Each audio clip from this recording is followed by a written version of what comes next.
সালামু আলাইকুম প্রিয় দর্শক, আমার হাতে যে ফুলটি দেখতে পাচ্ছেন এটা হচ্ছে কচুরিপানার ফুল। আর এই কচুরিপানাকে বলা হয় ওয়াটার ওয়েস্ট, জলজ আগাছা। এর বৈজ্ঞানিক নাম হচ্ছে ইসহর্নিয়া ক্রাসিপেস।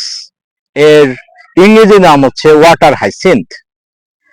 আজকে এই কচুরিপানার উপকারী দিক এবং ক্ষতিকর দিক নিয়ে কথা বলবো।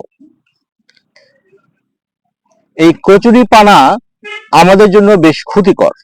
আসলে যেই জিনিসের উপকার রয়েছে সেই জিনিসের কিছু ক্ষতিকর দিকও রয়েছে। কচুরিপানা আমাদের যেহেতু দ্রুত বংশ বিস্তার করে, সেক্ষেত্রে দ্রুত বংশ বিস্তার করার ফলে এটা আমাদের জন্য ক্ষতিকর হয়ে পড়ে।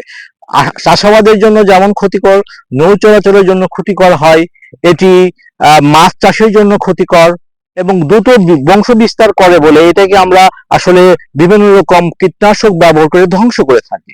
কিন্তু এর অসম্ভব রকম কিছু ঔষধি গুণ রয়েছে। বেশি যে ফুল দেখতে পাচ্ছেন, এই ফুলটি আমাদের জন্য খুব উপকারী এবং ঔষধি গুণ সম্পন্ন। এই ফুলটি আসলে বেসনে ভেজে খাওয়া যায়।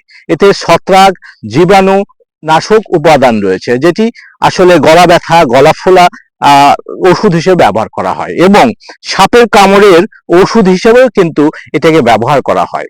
এবং প্রাচীনকালে এই কচুরিপানা